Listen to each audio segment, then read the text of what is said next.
Yippee-Ki-Yay, mother...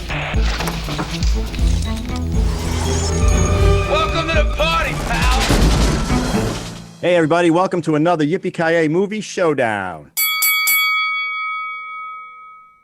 Last week's champion was Sean Murphy. He won the sports films category. So this week, he's challenged by John Quattrucci and Drew Gould for the buddy film category. Okay, everybody ready? Except, let's start with, what did you see this week? Sean and Debbie, what did you see this week? Well, we've been watching Curb Your Enthusiasm, binging it. We've seen most of the episodes, but we've never watched them all the way through in order, and they're really freaking me out. I don't get out as much as I used to because of COVID, but now I'm afraid to go out because I'm afraid I'm going to have these. I've become so socially distorted during the isolation. I'm going to have a Larry David moment. That show. You gotta love them. Yeah. That was a funny show. That show is amazing. It is a funny show. But the joke, the pattern of the funny, you build up the whole half hour, and at the end is such a punch. Did you see the episode where he got the hooker to go in the HOV lane? Have you seen? Oh my God, that's so funny. Did you see that film that particular episode saved a guy from a murder charge? Did you see that? Oh, that's true. Yeah. Oh, there's someone in the stand. You were talking about that. They were able to save somebody from a murder charge because he was on the show. Yeah, I did hear that. Larry David probably resents. Probably resents. No, it's actually quite a touching documentary because Larry David was very touched. It was amazing. It was a great story. Tell me more about touching Larry David. Yeah, I would touch him. He's my. he's my thing was John has Tom Brady. I got Larry David. Lane, but whatever. Oh my God. So you got a man crush on Larry David? I just think he's brilliant. I think he's brilliant. And you don't like him that way. And he has great hair. He does have great hair. He doesn't like him like he likes Sean. With the guy from last week, I can use name in front of Kevin Costner. Kevin Costner. That's my. You couldn't remember Kevin Costner's name. I couldn't remember Kevin Costner. He's pissed we didn't pick the Sandlot. I'm telling you, he's so bitter about the She Sandlot. passed it over to me. My favorite character in that show was Marty Funkhauser. Oh God, yeah. Bob Einstein. And that joke he does with Jerry Seinfeld in that episode. I don't know if you've gotten that far where they redo this. They redo That's Seinfeld, hilarious. and he tells that joke to Larry to what's his name? No, Ralph, you're Seinfeld. using your time to talk about. Yes, I will give up my time to talk about Larry David. I just want to make sure because we're on a tight schedule. We only have 40 All right, John, seconds. what'd you watch? Actually, I've been binge watching the show Elementary, which is awesome. And that's fun. I didn't realize that I really hadn't seen the first season, and I was a big fan of the show, but I started watching the first season and I'm going, I haven't seen these episodes. And Johnny Lee Miller is great in the role, and Lucy Liu's really good too. And I like the other show, the BBC Sherlock. It's just so different, and they're both so unique. But the Johnny Lee Miller is great, really great show. If you get a chance, you should watch. I'm watching it on Hulu, so really enjoying it. Have you gotten to the episodes where Sean Pertwee's on? Yes. I mean, I remember them when I watched them originally. Oh, okay. I interviewed him. Oh, you did? Oh, Yeah. I love Sean Pertwee. Years ago, he was on Gotham. Yeah, loved him on Doctor Who was his father. Oh, Ralph. Oh, Rod's mad. I wasn't supposed to talk. No. I was going to ring the bell, but this is inappropriate bell now, not name dropping bell. I'm done. I talked about Elementary. Awesome. All right, Wojo and Brad, what do you got? We've been binging Mad About You from the beginning. It holds up. Wow, really good to know. good. When did jokes. that come out? 1992? Well, how old is it? Yeah, 92. Right. Yep, 92. Boom. I mean, you can tell the 90s from fashion and stuff. I've said to Brad, God, I remember wearing a lot of vests in the early 90s. But it's been really good. And I watched, I love true crime. Brad does not. So I watched the documentary on Netflix, The Vanishing at the Cecil Hotel. Oh, that's supposed to be good. It's okay. Oh, It was pretty good. I mean, it had such a bizarre ending that I didn't see it coming, and I'm so used to watching their other documentaries where, plus usually if, these like this one was a series, so it was 4 episodes. God. And I just would rather either watch a 2-hour documentary or like stretch it out and make it like a whole thing, but it seems when they do this balance and some of it was, it was really disturbing. I mean, it just wasn't what I expected. So Yeah, Oh, we these also watched documentaries that they Derek stretch Gaudio. out. the what? It's Derek the Gaudio, the magician guy. Oh, in and of itself. We watched is that in on and of Hulu? itself. Oh, you haven't seen that? That's Wait, on are we Hulu. supposed to do 3 shows? 'Cause I I'm only doing picked as one. many That was- shows as I She's want. making up for all. I only those. have a minute. Yeah, for his 48 hours. So And that's the end. John, maybe if you pronounce Yeah, your you got last. 48 hours. What the hell do you work? all right. Nice, That- Brad. All right, Drew, what do you got? Well, I watched a lot of stuff this past couple weeks. Oh boy. The one I really want to talk about. Wait, can I jump in for a second? Sure. Drew you know, Drew and I do talk between shows, and he did mention he Yeah. had a lot of shows that he wanted to No, talk about. Really? And I find out he watches about 28 or 29 shows per week. And he had a bunch Wow. that he gave me a list, and he really wanted to talk about a bunch of them. So I've come up with a new segment, okay, which is Drew's Wheel, because I just can't do this anymore. Okay. Wait. I want to know, is this something you pre-planned with Drew? I'm Drew saying know about this? well, obviously he sent me Okay, so his this is gonna be picks. like Putting all the Tenet. You shows guys that we are watched doing from the wheel, and he bits. can talk about John. them. He sent me his picks. John, we don't just talk about you between shows. John, Yeah. okay? Jealousy. Well, Joe, I'm calling you next week. We're going to do So, a bit, Drew- okay? That's Drew, it. what is the first film you want to do, or the first one you want to talk about is what? And then we'll go to the wheel for the next two. But here's the deal with the next two. You've got 15 seconds to talk about the other two, okay? That sounds Each fair. one, And 15 each. mostly it sounds the most fair to John, which is what I am most concerned about. So thank you Okay. for working with me. So The let's one hear I the want to first talk one. about, the one I want to talk about for a little bit more than 15 seconds is Judas and the Black Messiah, that premiered that in one. theaters and on HBO Max last Friday. It's the true story of how the FBI murdered Fred Hampton. It's kind of nuts that this hasn't been made into a movie before, and this movie was made with his widow and his son's participation, and it's got an incredible cast. It's going to be up for a lot of awards. It's already been nominated for some Golden Globes and things like that. And the last HBO Max movie that's supposed to be in the theater that I watched was The Little Things. This is so much better, much better. Like it's excellent. It's a tough watch, but it's Is he the excellent and it's real. character?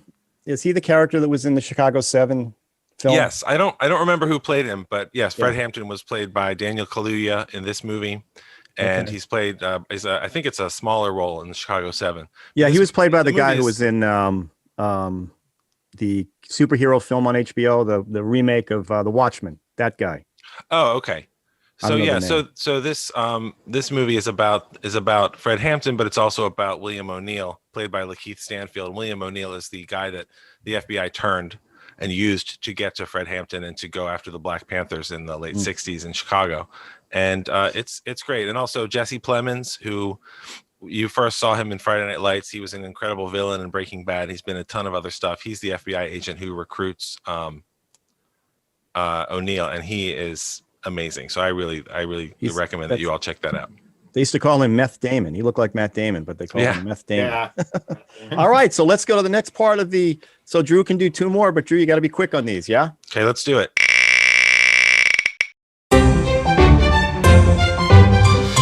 Okay. Oh, This is one I believe was discussed earlier in a previous episode of the podcast, and it is a documentary about the Bee Gees in which I was not at all interested, and it's great. It's just a really great story. It's really great storytelling. I didn't realize that they basically had 4 different careers in music, and that was extraordinary on its own. So I would recommend it, especially if you don't think you're interested. Watch it. Okay, and last Oh, one. look at that. Wow. Nice. wow. The earth is behind it. That's it. That's your two. Perfect. It's the random. Sorry, random that's Your wheel the- has wheel spoken. sucks, Rob. That's it. The Another one. random Sorry, wheel Drew. has spoken. Well, I still recommend it. Apologize. I doubly recommend it. I definitely. So I wasn't interested in this movie at all, but I would recommend it because it was really good. There we go. The wheel Just tells repeat the yourself. truth. So sorry, Drew, but that's the way that one works. No apologies. We left it all on right, a well, chance. since- Mysterious ways. Since we came up with that, I will not do mine, and we'll go right into the movie showdown. Well, you kinda did, we may you bring know. that segment back next time because it's Oh yeah. fun, that was- yeah. and we'll have Because do a Ralph little has a quick man quick crush. bites. Quick bites. We'll add that with Cult Corner with Rod. Uncle Al. Yeah. Oh, That's Rob. movie strange, by the way. No. in case anyone's That one wondering. was on our show. It was Cult Oh, that's Corner. right, Cult something, wasn't Corner. it? All right, so let's get to the showdown. This week's movie genre is buddy films. And our first participant will be John Quattrucci. What do you got, John? What's the movie? I picked, for several reasons, which I will say after the trailer, I picked 48 Hours with Eddie Murphy and Nick Nolte. We ain't partners, we ain't brothers, and we ain't friends. I'm putting you down and keeping you down until Gans is locked up or dead. And if Gans gets away, you're gonna be sorry you ever met me. I'm already sorry. Nick Nolte is a cop.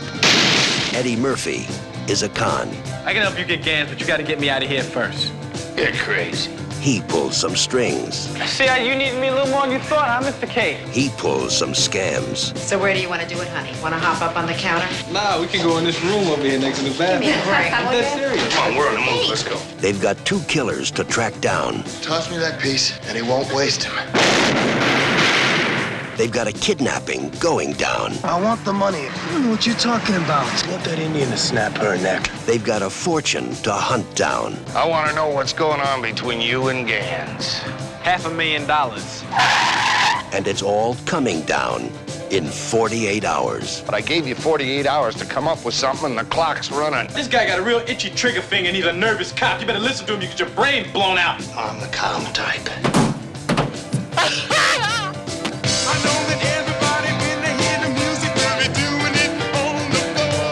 I'm looking for a good old boy by the name of Billy Bear. Never heard of him. Heard of him now, man?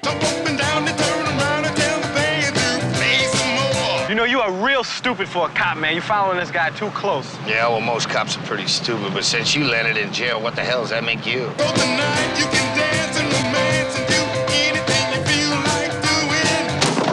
What's happening, Luther? I'm sorry about the door, man. Did that hurt? It looked real painful. You come clean and we're going again right here, right now.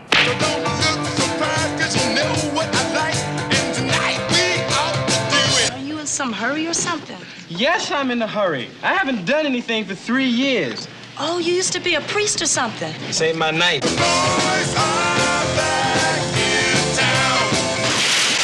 If you screw up, I can promise you, you're going down. They couldn't like each other less. They couldn't need each other more. You want to bet? And if they can get off each other's case, Look at you got a $500 suit on, you're still a lowlife. Yeah, but I look good. they just might solve this one. Being a cop is a hard job, Jack. Nick Nolte, Eddie Murphy. We ain't brothers, we ain't partners, and we ain't friends. Now, if Gans gets away with my money, you're gonna be sorry you ever met me. I'm already sorry. 48 hours. Y'all be cool. So I picked this movie, 1982's 48 Hours, Nick Nolte, Eddie Murphy, James Remar, Jonathan Banks, David Patrick Kelly. It's a great cast. Walter Hill directed it. It's violent. It's got a lot of great action, and it is a very funny movie. And there's two reasons why I picked it, because I was really debating which one I wanted to do. One, this was the movie that really opened up the buddy cop movies of the 80s and 90s. This was really the first one. But one, it was Black History Month, so I wanted to pick one that featured a black actor. And two, when you think about debuts in movies, there's a bunch of them, but Orson Welles, Citizen Kane, Natalie Portman, The Professional, Edward Norton in Primal Fear. But the scene, he did well on Saturday Night Live, and he was becoming famous from Saturday Night Live. But when you see the scene in the bar where he pretends to be the cop, that's when you looked at that scene and said, this guy is going to be a star, and a big star. And he did. I mean, his movies now aren't so great, but for a long time, he was putting out great movie after great movie. So he was 20 years old. He was at the beginning of his entire career. The soundtrack is great. The music is fantastic with the Busboys. But the two of them together, I don't think it would have worked, because it was written for Clint Eastwood and Richard Pryor. Oh, wow. I don't think it would have worked. Nick Nolte is great in this movie with that gruff voice and his cuffs always undone. The chemistry was fantastic between the two. But for me, it's Eddie Murphy's performance. You saw what he was going to become in this movie. That's why I couldn't recommend it any higher. It's good. Okay, Yeah, it's got all those Warrior guys in there from the Warriors. That's David Patrick Kelly. Yeah. Played Luther. And Gans. Gans was Gantz was James Remar from Right, Warriors. right. They're both from Is- Warriors. yeah, Annette yeah, so- O'Toole was the girlfriend. Yeah, good film. Good one. Yeah. All right. Drew, what do you got? What's your film? So the movie that I am pitching to you guys today is Booksmart. Good morning, winner. Take a deep breath. Visualize the mountain of your success and look down at everyone who's ever doubted you. Fuck those losers. Fuck them in their stupid fucking faces.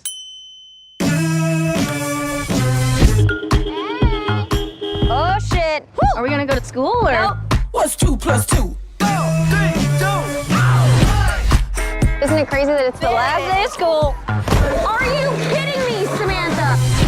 Go talk to her. She's got a really cute smile. Amy, do you know how many girls are gonna be up your vagina next year? Every time I come to visit you, you're gonna be scissoring a different girl. Dude, scissoring is not a thing. Don't knock it until you've tried it. Don't knock it until you've tried it. Ow! It's the last day. We got you through high school. I need to go over the end of the year budget numbers. Can't we just graduate, head off to college? That should do it, right? We will persist. I can't hear you. I can't soundproof glass. We have to go to a party tonight. What? Nobody knows that we are fun. We didn't party because we wanted to focus on school and get into good colleges. And it worked. But the irresponsible people who partied also got into those colleges. I'm incredible at hand jobs, but I also got a 1560 on the SATs. We haven't done anything. We haven't broken any rules. Name one person whose life was so much better because they broke a couple of rules. Picasso. He broke art rules. Rosa Parks. Name another one. Susan B. Anthony. God damn it. Picture this, I'm a bag of dicks, put me to your lips. Hand sanitizer. Check. Chapstick. Check. Mace. Listen, it is very important that you keep the safety. Oh! Ah! The safety on! Don't touch your eyes!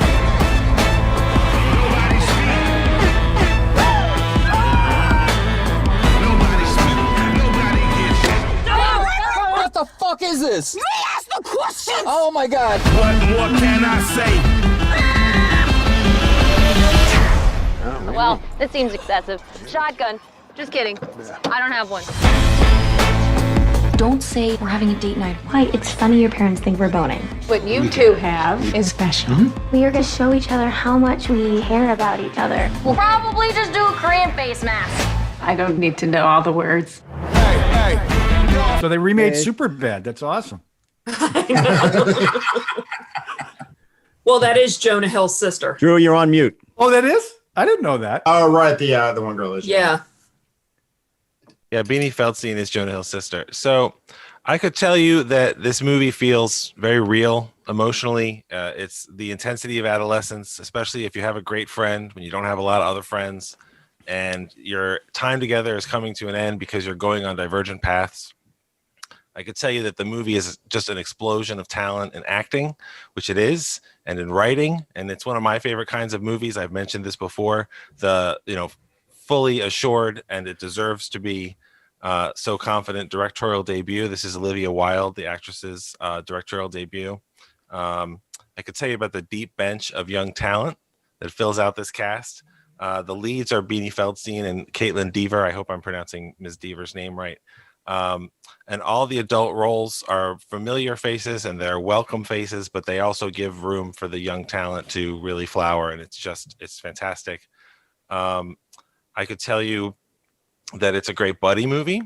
It's about two girls growing up and negotiating all those challenges and trying to become adults and also stay friends, even as things tear them apart. But I think you should vote for Booksmart because it's really, really, really funny. It's really funny. It's very cleverly written. It's emotionally real. And I haven't laughed so hard and loved a movie so much for delivering on what it promised in a long time. And 2020 sucked a lot and we need laughs and this movie delivers. So I hope that you'll vote for me for class pres. I hope that you'll vote for Booksmart this week on the Yippee-Ki-Yay Movie Showdown. Booksmart, right. The best buddy Well movie done. you'll hear about today. And that came out when? Is that 2020? 2019. 2019. Okay. Back when I have you a could go see it question. in the theater. Yeah. Go ahead, Wojo. Drew, is the movie funny though? Is it funny? I think it is pretty funny. As comedies Is it goes, funny? it's got comedy Okay. in it. So I think it's got good comedy in it. With I think you'll laugh. I think he said it was funny, so it's funny. All right, defending champion, Sean Murphy. What do you got? Well, I'm here with one of my favorite buddy films of all time, 1969's Butch Cassidy and the Sundance Kid. Paul Newman is Butch Cassidy, and the Sundance Kid is Robert Redford. Catherine Ross is Etta Place. Dynamite's ready, Butch. Well, that ought to do it.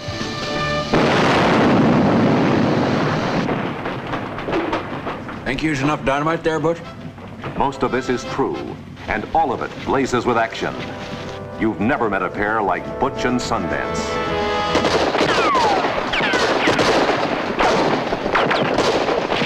Well, we're back in business, boys and girls. Outlaws with style, in a class all their own. You know, when I was a kid, I always thought I was going to grow up to be a hero. Don't tell me how to rob a bank. I know how to rob a bank. And anything you ask of me, I'll do. Except one thing. I won't watch you die.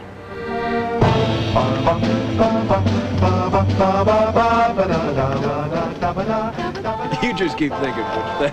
That's what you're good at. An incredible pair of rugged adventurers, creating a living legend on 2 continents. But it's just one guy. Don't you get sick of being right all the time? They robbed trains. Stop it. Looted banks. Manos arriba. They got him up. Ah, you're so damn smart, you read it. And one girl shared their love and larceny. Raindrops keep falling on my head. And just like the guy whose feet are too big for his bed, nothing seems to fit. Those raindrops are falling on my head. What are you doing? Stealing your woman? Take her. Boy, you're a romantic bastard, I'll give you that. Then, Mr. E.H. Harriman of the Union Pacific put the top lawman in the West on their trail. They're very good. If he'd just pay me what he's spending to make me stop robbing him, I'd stop robbing him. They were outlaws, running out of time and out of space, and a changing world was closing in on them. From the American West to New York, to the dangerous new frontier of Bolivia. Bolivia. Well, he'll feel a lot better after he's robbed a couple of banks.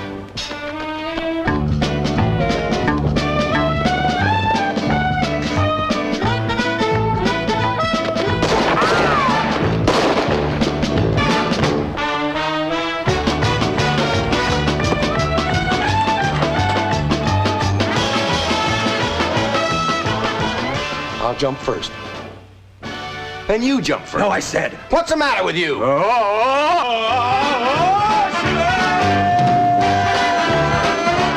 that the original trailer? Yeah, and it is crap. That music doesn't sound like Casino Royale. That's the music from the film. Composer. Wow. It's the score is by Burt Bacharach, and I like the score. And they were done. It's obvious from this trailer they didn't know how to sell this movie. You know, they keep playing up the action at the beginning, and this is really not an action film. This is a buddy film. It is a character-driven film. It's a love story, actually, but it is a love story. Yeah. And I also saw some comedy. And there is some comedy. I would say there's more comedy than action in the movie, actually. You know, it's Paul Newman. I think this is Paul Newman at his very best. And this is the film that made Robert Redford a star. And I think this is also Robert Redford at his best. And they have amazing chemistry. Yep. You know, they are 2 different guys. You know, Butch views himself as the thinker, and, you know, Redford is the muscle, kind of, you know, and they're going through and they trust each other, and they're sort of on a downward spiral throughout the film. But you know, and they have Catherine Ross with them, who is Sundance's girlfriend. And they go to Bolivia because it was getting too hot in the West. But it's a great character film. Paul Newman is really terrific. You know, he's not a guy that uses his guns. He always has to try to think of a way out. Like when his leadership in the gang is challenged by one of his monstrously huge and, you know, formidable underlings. You know, Ted Cassidy. Yeah, Ted Cassidy.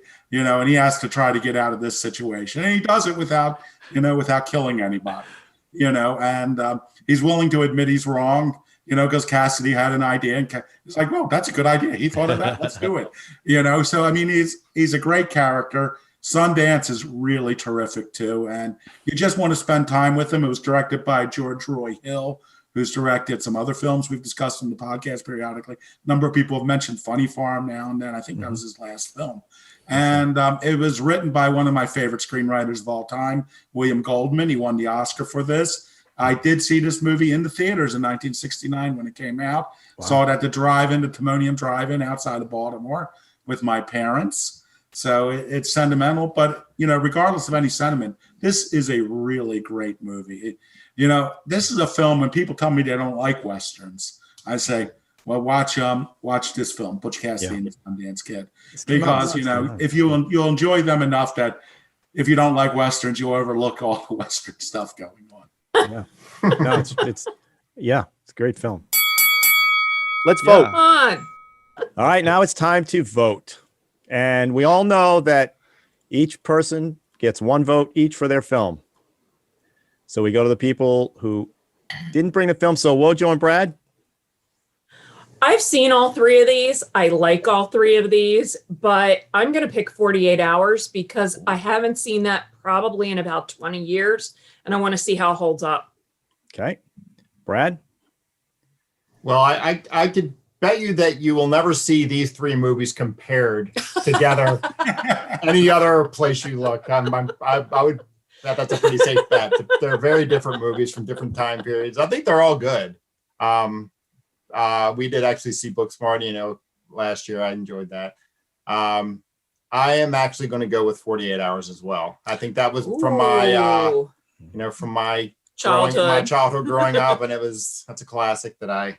Ralph's going to get to pick the winner again. How old does that make me feel that you saw that in your childhood and I saw Butch Cassidy? I was one when you saw Butch Cassidy. I know. Or less. I was one or less. I graduated. I remember seeing Butch Cassidy in the theater, but you said it came out in 69? Yeah. That would have made me 8. Maybe I watched it in film class. I was only 8 when it came out. I saw it.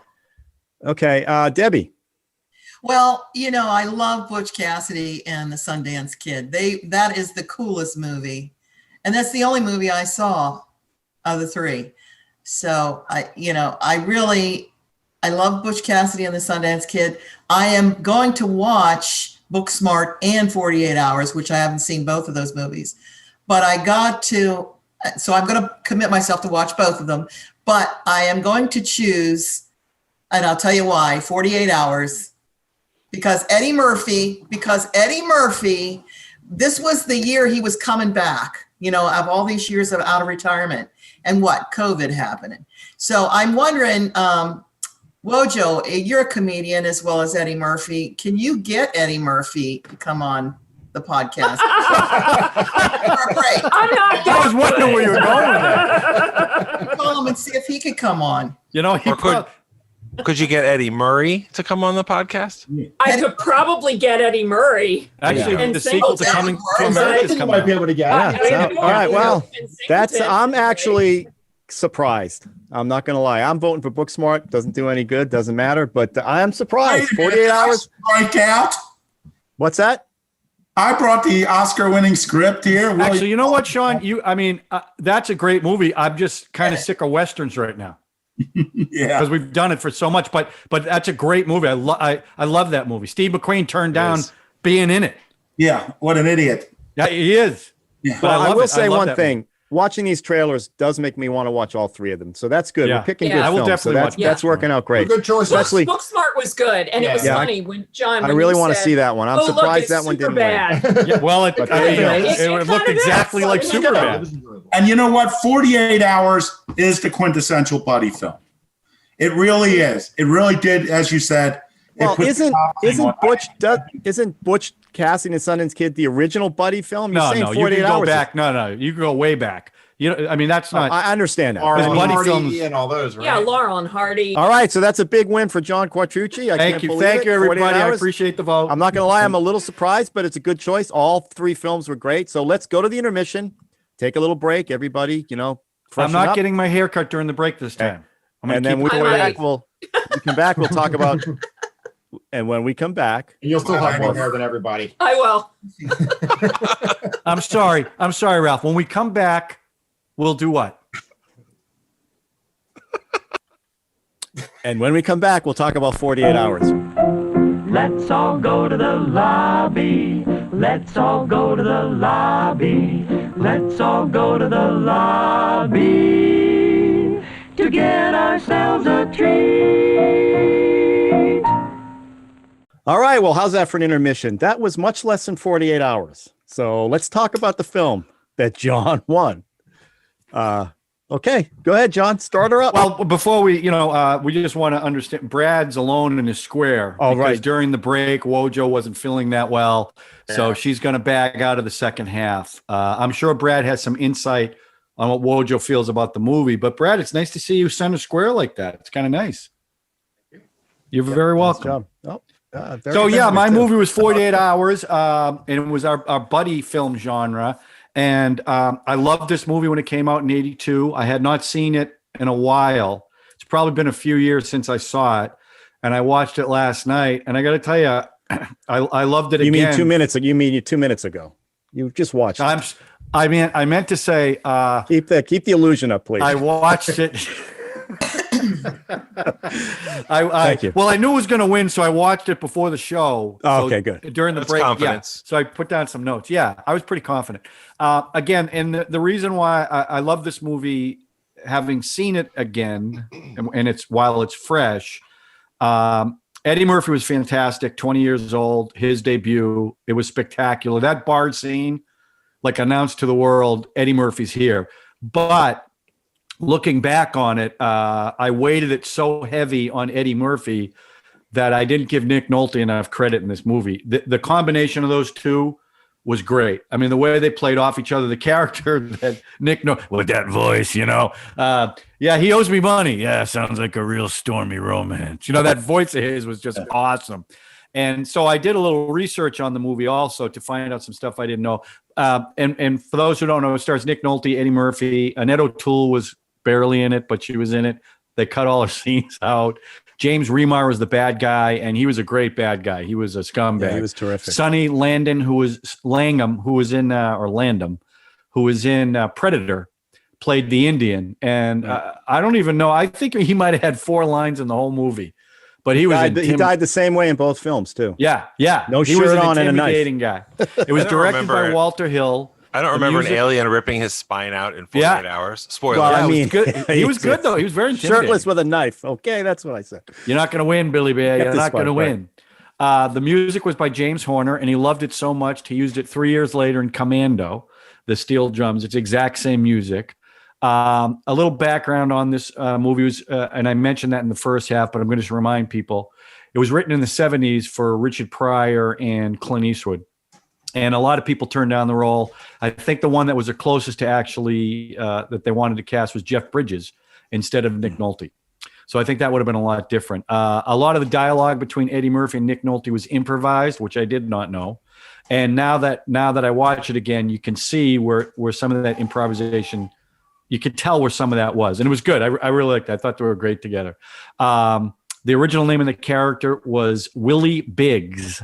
And Eddie Murphy said, that sounds like a Hollywood version of a black guy's name. So they changed it to Reggie Hammond, who Hammond was the name of a cool kid from the hometown he was from. So I thought that. So at 20 years old, he's going into a Hollywood movie and saying, look, this is what needs to happen. And they listened to him, which I thought was kind of interesting.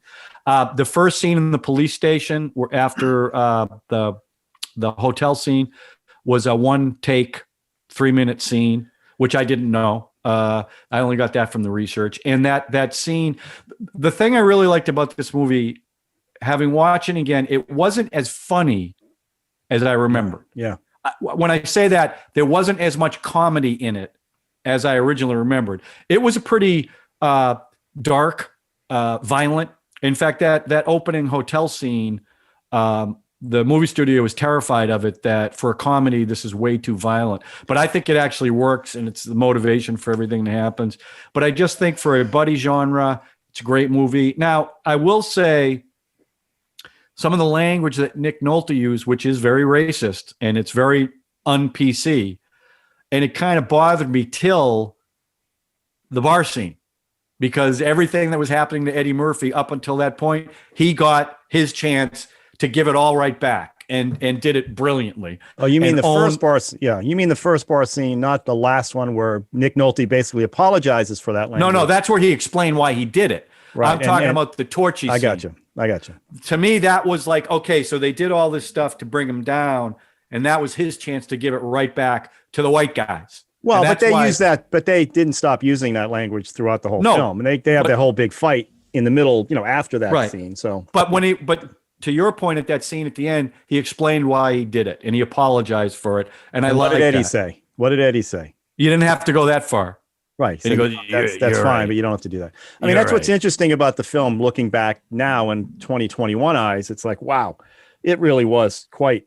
I mean, we overanalyze these things because of this, but I didn't realize how dark the film was. Yeah. And how kind of not funny. I want to say two things before I let other people talk. One is Walter Hill said, this is not a buddy film. Those two guys hated each other right up until the end, which I thought was funny. Yeah. And the second one, Steven D'Souza is listed as a writer on this. And if you look at his IMDb, which is, I know where all the research comes from, this guy was on all these major kind of films along with Shane Black, right? So he helped him write this one, Die Hard. If you look at Steven D'Souza's list of stuff, he was involved in all this, all these films, which is great. But it's amazingly dark. And the other thing was that even throughout the whole film, they didn't think Eddie Murphy was funny enough. Some of the muckety mucks, the head guys, were sending in jokes for Eddie Murphy to do because they didn't think he was being funny enough, which is, in hindsight, seems ridiculous given his rise to fame off this film. And it was because of his improvising and the way he and Nick Nolte got along and some of the stuff that he was doing. So, Sean, what is you had some thoughts you were saying before we started recording? Well, first I want to say the writing credits are really odd. And it shows a long history because, there's a way they do credits. So Steven D'Souza is and written by. Right, so he worked on a draft of the script entirely on his own. Walter Hill and Larry Gross have an ampersand. So they worked together on the script. So they did not work with Steven D'Souza. But also Roger Spottiswoode, who's mainly known as a director, also has a solo, like and credit.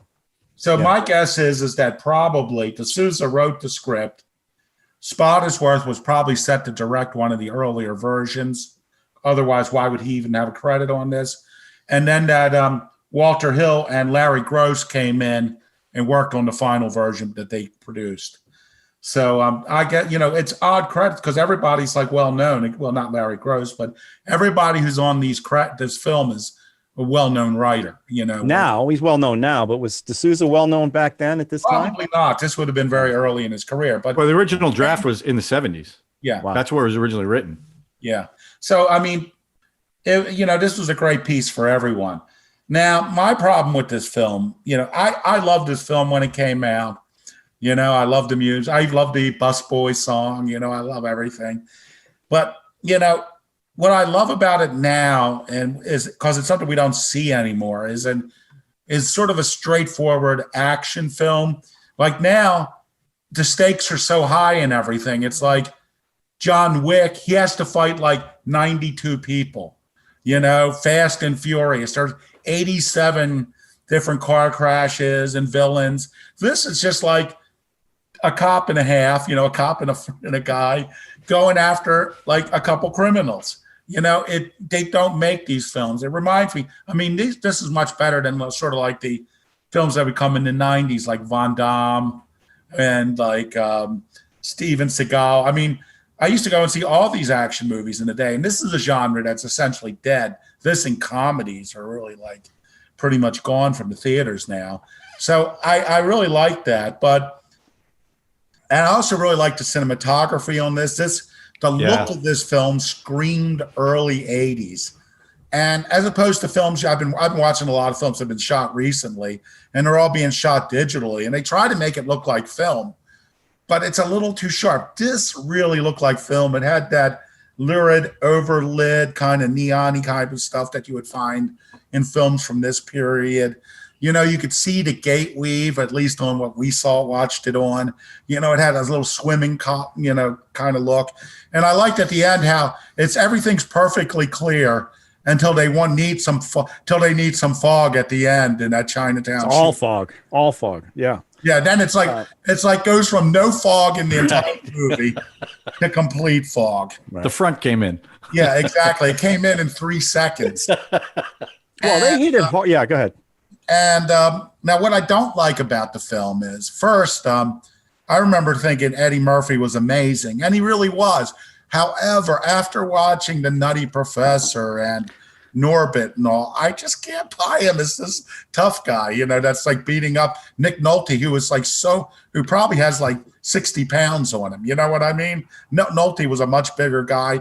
I just couldn't buy the fist fight, I mean, maybe it would have been better if he was in one of those fat suits that he would use in the later movies, because then he'd get that weight.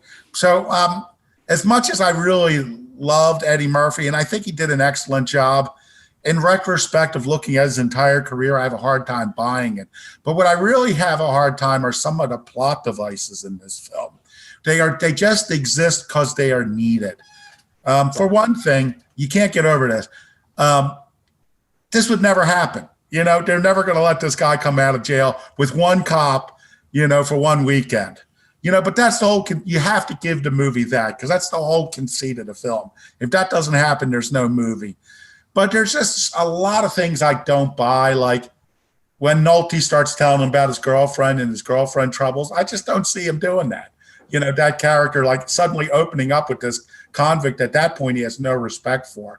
And it's sort of like when they roused the Indian's girlfriend. It's like it was just a little misogynistic thing, some lesbian jokes. And then, they need them there. So they go back and both of the guys are there. But then you ask yourself, if they were with those girls, why didn't they just go there straight from the beginning? Why didn't they? I mean, you got to, okay. They have ready-made women. Why did they have to go and get all these prostitutes and shoot up a hotel? Because he's a cartoon character. I mean, they established that at the beginning. It didn't bug me the first time. They established it right at the beginning when he's watching that cartoon, the little space kid cartoon. That James Remar character is a cartoon character. Yeah, none of it's believed. None of it's believed. How about the heist at the beginning? How they break him out of jail? I mean, Yeah. I mean, that's what I mean. There's a lot of stuff like that. But I can't blame. I went with the ride when I first saw it. I went with it till every time till I sat down this time, and I hadn't seen this in years. And I don't get me wrong, I like the film. I'm very nostalgic for this movie. But there's a lot of plot things I just can't buy them. Isn't that what ruins the second, another 48 hours? Some key character from this one becomes the drug kingpin or something. Talk about a plot device, right? That keyhole guy or whatever. Spoiler alert, by the way. How many years ago was this? No one is going to watch that movie. Listen, you cannot forget when you saw this film the first time, the rise of Eddie Murphy. I mean, it was amazing. It's superstar, right? So, I mean, having all this years of, retrospect to say, well, he did bad movies after that. I mean, you could say that about everybody, I guess. It was, for me, it was really, I mean, it starts dark in that hotel. You forget how dark it is in that hotel. Yeah. And violent. And you can see why the studio would be like, whoa, this is like right from the get-go. And poor the guy from Jonathan Banks. Jonathan Banks is like begging for his life. I mean, it was pretty bold right from the start. Drew, you're being quiet over there. I want to hear some. Well, I want to hear some Drewisms on this one. I remember when I was watching it, I kept looking at the time and I was like, this is 24 minutes. There's no buddies. There's no comedy. This is not how I remembered this movie. Right. He came in 28 minutes in. Is that what it is? Okay. So Walter Hill, he made the movie. If he says it's not a buddy movie, then then it's not a buddy movie, except it's a buddy movie. Yeah. And a lot of buddy movies are about the tension between people. Like it's almost like this is a buddy movie origin story. The same way Midnight Run is a buddy movie about two guys who bicker, and Rush Hour is a buddy movie about Tango and Cash. Tango and Cash is the same thing. And a lot of those movies, I don't know that they exist without Butch and Sundance. Modern template of 48 hours, which doesn't exist without going back further to those things. I mean, it's a buddy movie doesn't mean that they're friends the whole time, but it was a lot darker, right? Buddy movies, they usually aren't. They usually are kind of at each other's throats a lot, right? Lethal That's kind of the essence of a buddy movie. Yeah. almost. I think especially if we see them become buddies at the first time, that no movie is going to start off the conflict by saying, well, you got out of jail, let's go get some coffee and let's talk about your connections and all that kind of stuff. I think what's funny is the movie is set in San Francisco, it's shot in San Francisco, and a lot of the stuff in the movie feels very San Francisco-y in terms of, I mean, fog really does show up in San Francisco, out of nowhere. It's not like that never happens. It did happen at a critical moment. And it's actually, I noticed right in the beginning in the police station, it's got a really diverse cast for the era. There's like an Asian, I think she's a medical examiner, and a bunch of different characters, which again is San Francisco is a lot more multi-ethnic than a lot of cities it could have been set in. So there's some authenticity there. But it's funny, like you guys know what the Mandela effect is? Yeah. So I don't. The Mandela effect is that people were sure it's a cognitive folly, basically. People were sure that Nelson Mandela had died. They remembered that he died. They remembered that they'd seen his funeral when he was still alive. Right. And Bearstein Bears. Bearstein Bears is another one. Right, that's another one where people know something, but it's not right. They're remembering it wrong. I had in my head, because Annette O'Toole's character is in the movie, and because she, I think, is more patient than he deserves with him. I remembered the scene where Reggie and Nick Nolte, before he goes back to prison, where they go to see Annette O'Toole, and Reggie helps Nick Nolte. I can't remember Nick Nolte's character's name. Eddie Murphy helps Nick Nolte. Jack Cates. So Reggie helps Jack smooth it over with his girlfriend and give him a second chance. Well, of course, that's not in the movie. Drew, at I all. want to tell you, I thought that scene was in there too. I honestly literally thought that scene was in there. Well, maybe you saw a TV version where they added the scenes. I'm sure because there was a lot of her scenes were cut out. Yeah, because they cut out a lot of her scenes. Yeah. Okay. Yeah. I don't tend to think of this as a movie that's gone through a lot of cuts. It's not like Michael Mann doing Heat. Well, no, but if they're going to show it on TV, think of how much they'd have to cut out because of the language. You guys will be happy because the F-bomb was used 48 times. Yeah, that was nice. I like that actually. Thanks for reminding me. Movie Strange bad. Yeah. I will say good. Movie Strange good. Yeah, good. It was shorter than I remembered, especially considering that it's so violent and so dark without any Eddie Murphy. It probably could have used a 17-minute ballet sequence towards the end of the movie just to fill it out. The other thing I'll say, this is also one of those movies. Eddie Murphy, you're watching a movie star be born. Right. It's like watching Jennifer Lawrence's first movies, and it just you just see somebody and you go, "Wow, this is something big." And it's not surprising that he's going to go on and he's going to keep working. And I looked over his filmography after this because I hadn't remembered that this was really his very first feature film. And he's the same guy who did a lot of different kinds of stuff, which I think is good. But you know what? This movie is from 1982.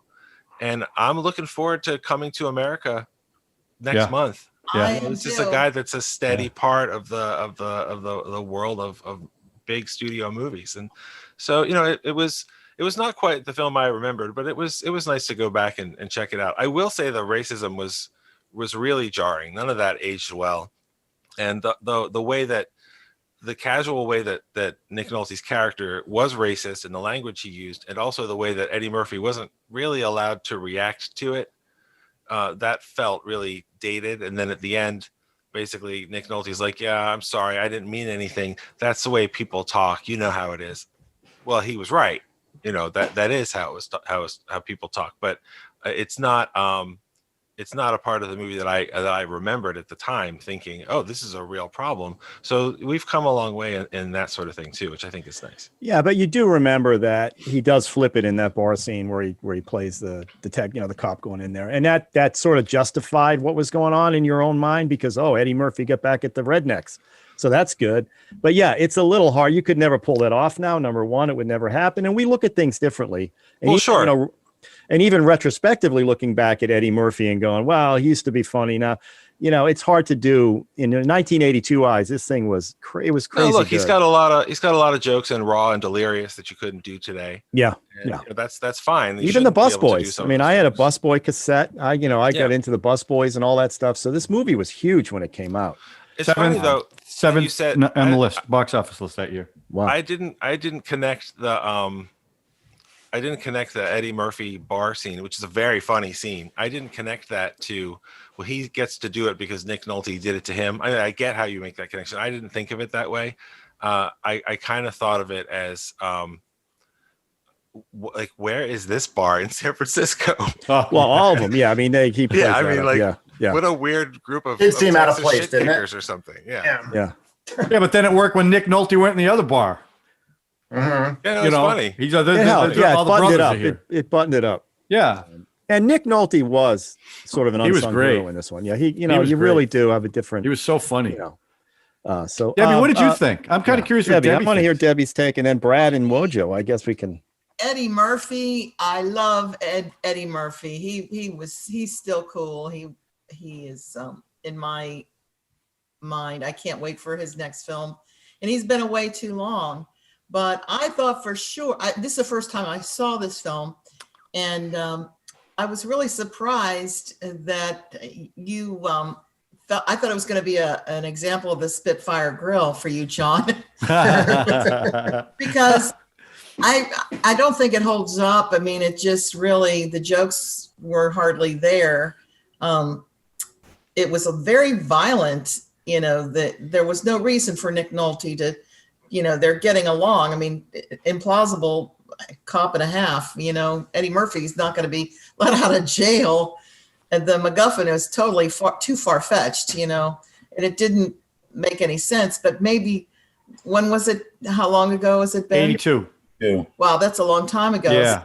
38 years. Maybe when we were watching movies there, I didn't see it, but I'm thinking you would just buy it. I don't know that I bought it, but hook, line, and sinker. I mean, come on, absolutely. it's you have to accept a lot of these things. You have to suspend a ton of disbelief. But come on, just somebody in prison is going to be wearing a really nice suit coming out to go into 48 hours of police activity.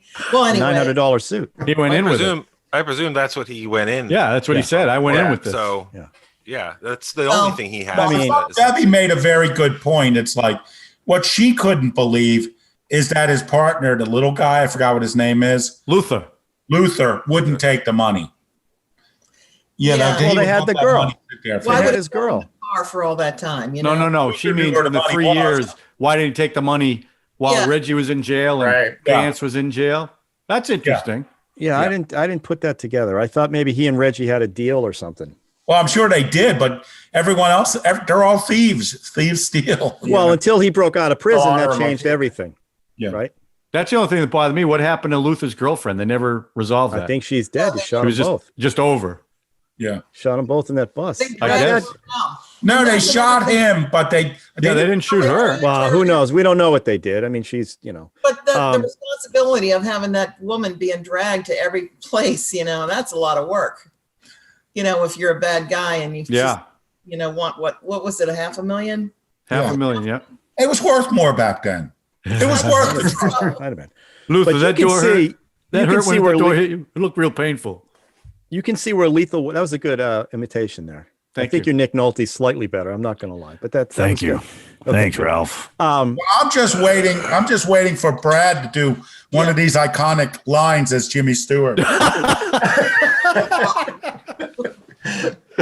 Wasn't Jimmy Stewart in this? Okay. Now I was going to say you can see where Lethal Weapon came out of this stuff too. Yeah. I mean, it's such a line right to Lethal Weapon, including the bus stuff. He loves to shoot buses getting blown up in the middle of the street. So, Brad, The action was good. The action was really well done, I thought. Yeah, it's a Wilbur Hill excellent film. Yeah, I mean, and that all his subway guys came scene out of is the very tense. Yeah. And all his guys came out of the Warriors. James Remar, the guy playing Luther, and all of them. I mean, it was just well done.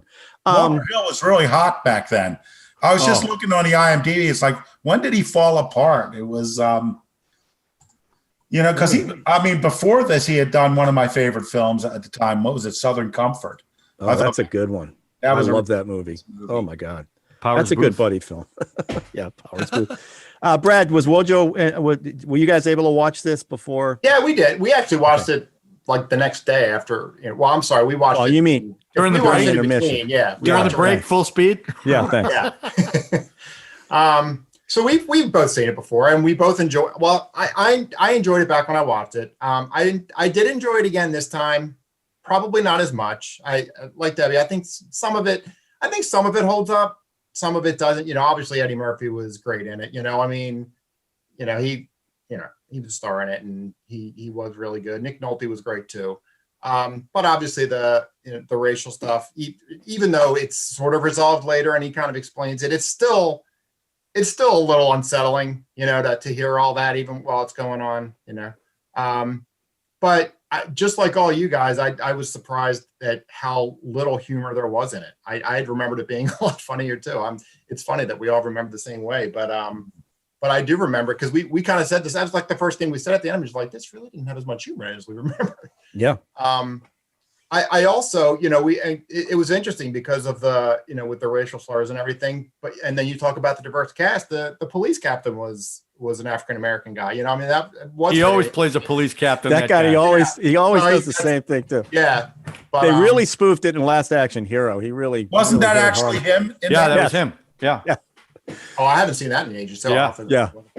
But I mean, I enjoyed it overall. I mean, it was a good action movie, you know, dark and everything. But you know, I don't know if it would be something I would keep watching over and over again at this point. I mean, I enjoyed seeing it again because it's been so long, and I did enjoy lots of parts of it. But you know, it is very dark, a lot more dark than I remembered. Yeah. You know, it was good to see it again. It was good to see Eddie Murphy that young again, you know, because, you know, obviously he's almost 40 years ago now. But you know, I'm glad I watched it. I'm glad we saw it again, but I think I'm probably good with it for another. No, I don't think this is a movie I would watch over and over again. Like, you know, like I always say, I like, you know, if it comes on, will I watch it? I haven't seen this movie in a long time. For me, I love Nick Nolte in this movie. I think it was one of the better things he did. It also catapulted him again, because his career at that point wasn't that great. And just the fact that Murphy started, because look, I think Eddie Murphy, I think his best performance was in The Absent-Minded Professor, when he played the fat guy. I mean, that was a real character that he played the entire movie, and he didn't get nearly enough credit for his performance in that because he had the fat suit. But he really created a real character, and he showed he could act. And in 48 Hours, it wasn't his acting skill that made this movie. It was he was like a bolt of lightning that hit, and with his delivery. And you're right. I mean, the fight scene was ridiculous. Nick Nolte would have kicked the crap out of him. You know what I hated about the fight scene? Here's what really bugged me about that, and it bugged me back then too, was when it's all over and they're sitting in the car, and Nick takes that last shot at him and punches him in the jaw as they're sitting at the. I'm like, okay. First of all, you can't believe Eddie Murphy could have beat him up anyway, right? It's ridiculous. Those guys. But in the movie theater, that got a huge laugh. I know, because it got a huge laugh. I know. So I know, but just it bugs me that they did that button. I'm just saying, and it bugged me back then. It really bugged me now, because it's like over the top. It's ridiculous. I'm sorry. Look, a lot of that kind of humor doesn't age well. I mean, Nick Nolte's character objectively is an atrocious police officer guilty of multiple levels of brutality. Yeah, he really is. He's sitting at his desk in the office in front of everybody, drinking out of his flask. I mean, the stuff that represents him as some sort of rebel kind of renegade, character that the captain's going to scream at because he made another big mess, kind of thing.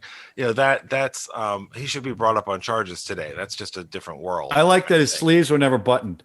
I just thought that was a funny bit. He had a lot of things never buttoned. He's the one they put in charge of the guy who was in jail. He was like Mel Gibson in Lethal Weapon. No, I'm not saying I didn't like the cat. I thought he was great. Hold on. Go ahead. He wasn't told to do that, right? Like, didn't he sort of halfway sneak He forged the signature to get him out. Right. Yeah. He snuck him out, which is the kind of bad decision that a rebel cop. Well, no, the bad decision was giving Gantz's gun, thinking they were just going to walk out of the room. And now that he killed everybody with his gun, he was going to do whatever he had to do. That didn't bother me. That's true. That's fair. Yeah, that was a pretty bad decision, right? Yeah, it was. But that scene when he's going like that back and forth, Yeah. I mean, listen, I can remember seeing this and just being blown away by the film and by Eddie Murphy, right? I remember that 100%. Like I said, I bought the cassette of the Bus Boys. I was all into this, all hooked, all in. But yeah, you look at it now and you break everything. It's hard to not break it down with 2021 eyes. Well, it does kind of make me want to go back and look at some of these other movies from that era. But you were right. You said, and for me too, it was jarring because I didn't remember it that way. Yeah, having rewatched it, and again, you're looking at it through much different eyes now. But it was a little bit. Look, I think I mentioned this before. I saw Blazing Saddles at the Wang Center here with Mel Brooks as a speaker, and the first 10 minutes of that movie, when they were throwing out the N-word, you could hear a pin drop in the movie theater, and then people started to laugh because Richard Pryor wrote Blazing Saddles, so people started to laugh and they appreciated the humor of it, but it was very uncomfortable for the first 10 minutes. And this was kind of like that because I didn't remember it that way. But here's what I remember. I think this is now that I've had time to digest what we've been saying. Basically, we're all white people. And when we remember pretty much. Uh-oh. I think what she meant to say was. I think somebody just took her out. Obviously, white people did something to her screen. There you are. You're back. You completely froze. Was he that froze? Yeah, she said a lot of really. Yeah, but Debbie, let's be fair. You didn't see this back in 1982, right? No, but I know the genre. You know what I mean? I know when I saw Eddie Murphy, when I saw Trading Places, right. When I saw Richard Pryor. When, you see these really, you don't see black guys, black women on the screen that much. Really, we didn't. Well, okay. That's there was Sidney Poitier. There was, who were the other black the other black guy. We get what you're saying. I think we'll just freeze up. Hey, who's the white guy that's got the button? Hit the button. Then this was all Bill Cosby. Oh yeah, there you go. That's a good name to bring up. The thing is, in those days, if we remember, we didn't see buddy films between a black man and a white man. The Defiant ones? Yeah, Defiant ones, yeah. Defiant ones. That's about it. Yeah, no, I understand. I mean, so when you watch these things, and I didn't see this movie when it came out, but I'm saying now it's totally wow. I'm living in 2020. Look, if you go back, heat of the night. Yeah. Hey, the other thing Walter Hill said was that this is just Eddie Murphy was Alex Foley. Yeah. Alex Foley is just this guy in these other. If you look back at that movie, Beverly Hills Cop, you go, Are you talking about Axel Foley? What did I say? You said Alex Foley. I was did you say Alex? Talking about? I mean, Axel Foley. Perhaps Eddie Murphy's most famous character. I love the song Alex F. That's my Alex F is great. I learned that on the piano. Right. If we look back at that one, we'll be able to pick that one apart too. And that was another one that Eddie Murphy just that took him to the that even put him higher in the stratosphere. Written for Sylvester Stallone. Well, that's what I was going to say earlier. It kind of makes me want to go back and look at some of these movies. Like I remember, I really liked. I don't know if you guys remember Running Scared. Billy Crystal, Gregory Hines. Billy Crystal. It's just really fun, and Jimmy Smits is a great villain and all that stuff. That's right. That's a black and white buddy. See if it comes over. That was after this. Yeah. Oh yeah. No, it doesn't exist without 48 hours. That's right. Sure. No, and it's sort of like, let's see. Who hasn't been in one of these yet? Oh, Billy Crystal. But who's Gregory Hines? Yeah. Gregory Hines was up for Eddie Murphy's part. Yeah. Was he really? He was up for it. Yeah. Man, John, you read all the IMDb, huh? Whatever. Hey, I do my research, Ralph. You know, it was a buddy film, but talking about action films of the period, I was like, I recently saw, I mean, Seagal's a total jerk, you know, and it's come through, but I remember there's like first 3 films of him were like, everyone's like, wow, Steven Seagal, he's great. Yeah. And one Saturday, Hard to Kill was on his second film, which I saw in theaters, thought was fantastic. I'm sitting there watching it like, oh my God, this is horrible. And you could tell how cheap it is for the photography, the sets, the bad action. You know, and the thing is, it's sort of like everyone's waiting to, and he's like fighting 3 guys. It's like everybody's waiting for their choreography to kick in. It's like he's doing this with that.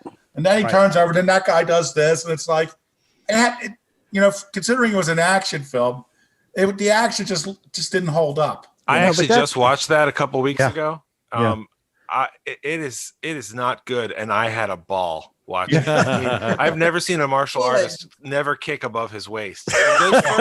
Those first 4 Steven Seagal movies are trash fun. They're just fun. The stuff he does you can say the same thing about his stuff. Yeah. Under Siege was his best movie. I loved it. I loved Under Siege. But I mean, that's again, it's easy to do this retroactively looking back at these things. So, I mean, that's why we do it. What's the point of doing this if we didn't? So I still enjoyed the movie, and I just loved it. Well, let's go around and rate it. Let's go. Yippee-Ki-Yay or nay? What do you got, Sean and Debbie? Oh, that's a wow. Ooh, that cancels. I still enjoyed it. I just had problems with it. Yeah, no, I got you. Bradley. I'm kind of on the same line as There Sean, you go. I like it. How about Wojo? Yeah, I think she would have given it a thumbs up. I think she was excellent. So Brojo gives it a thumbs up. Brojo. I like that. Brojo. Drew. I would go Yippee-Ki-Yay meh. I mean, what's funny is funny, and what doesn't work anymore doesn't work anymore. But I mean, it's also such an influential movie. It's fun to think about, you know, everything that came out of that movie that I also still enjoy. So yeah, John. Oh, you know how I feel. I'm the one who picked it. Yippee-Ki-Yay. Yep. I'm going to say Yippee-Ki-Yay for another reason. It just dawned on me that I remembered that I saw this with my buddy Tommy Sacramone when it came out in 1982, and the thrill we had coming out of that film, talking about Eddie Murphy. What's that? You came out in 82? I came out of the film. Yeah, but just for 6 months, Debbie. Just 6 months. He was experimenting. Yeah. Nothing serious. All as well. All right. Good job. John, nice pick. No. What was your point, John? I mean, Ralph, about Tony Sacramone. Tommy Sacramone. Okay. Yeah. Alex Foley. Axel Sacramone. Alex and Aoki Sky. He mentioned Aoki Sky on our show. Oh, nice. That's why I put the pictures up, okay? Because I know I screw them up. Listen, there's a guy I watch on the web all the time who is from Boston as well, from the New England, and he screws up names all the time. It has something to do with vowels and the way we. Anyway, all right. Don't feel bad. I'm a big fan of Yoko Sky too, so don't feel bad. Don't feel bad at all. John moves on, and we got we have to pick 2 new challengers now. Okay. All right. So we're gonna spin the wheel, and let's go. Hey! Oh, I didn't see that coming. Yeah, I did that on purpose. The host with the most. All right, let's try. Let's see, number 2. Oh.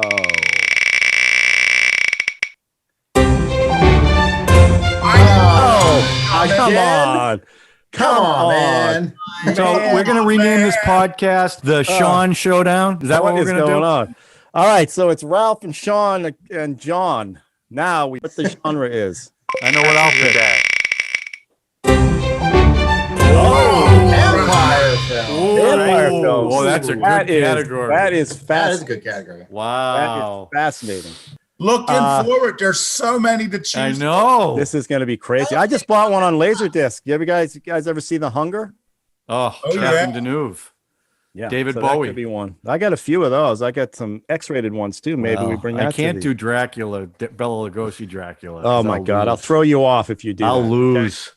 Okay? I'll throw you off. You'll be off for 2 weeks. Oh, I got it. I already got A it. few years back, we saw Nosferatu at with somebody actually playing the pipe organ in a church, in an old church. I love Nosferatu. Really cool. All right. Well, you guys let me know what you're going to bring. All right. And we'll see what happens. I do not drink wine. There's a couple good ones. Oh, this would be fun. I love Dracula, but I don't think it would win on this. It wouldn't win. That's why I'm not going to pick it. Yeah. You guys know what you got to do. It's about winning the thing. So, all right. Yeah. It's about winning the thing. Winning the thing. I don't know. We're not winning anything. It's pride. It's just pride. So what you're saying is that someone should pick Life Force. That's what you're saying. Oh, that is. You know what? You just took my pick. Why would Matilda you do that? May? Isn't that Matilda May? She walks naked through the whole movie. She's Ralph great. will pick that one. I didn't remember that. Ralph will pick that movie. No, I got a lesbian version. That's the Hunger, isn't it? The another Vampire one. Lovers, the Hammer. I got another one that I might. A lot of good choices. We'll see. All right, everybody, have a good week. This was fun, and we'll see you on the next one. I hope Wojo feels better, Brad. Yeah, tell Wojo we're thinking about it. Thanks, everybody. All right, guys. Bye-bye. Bye.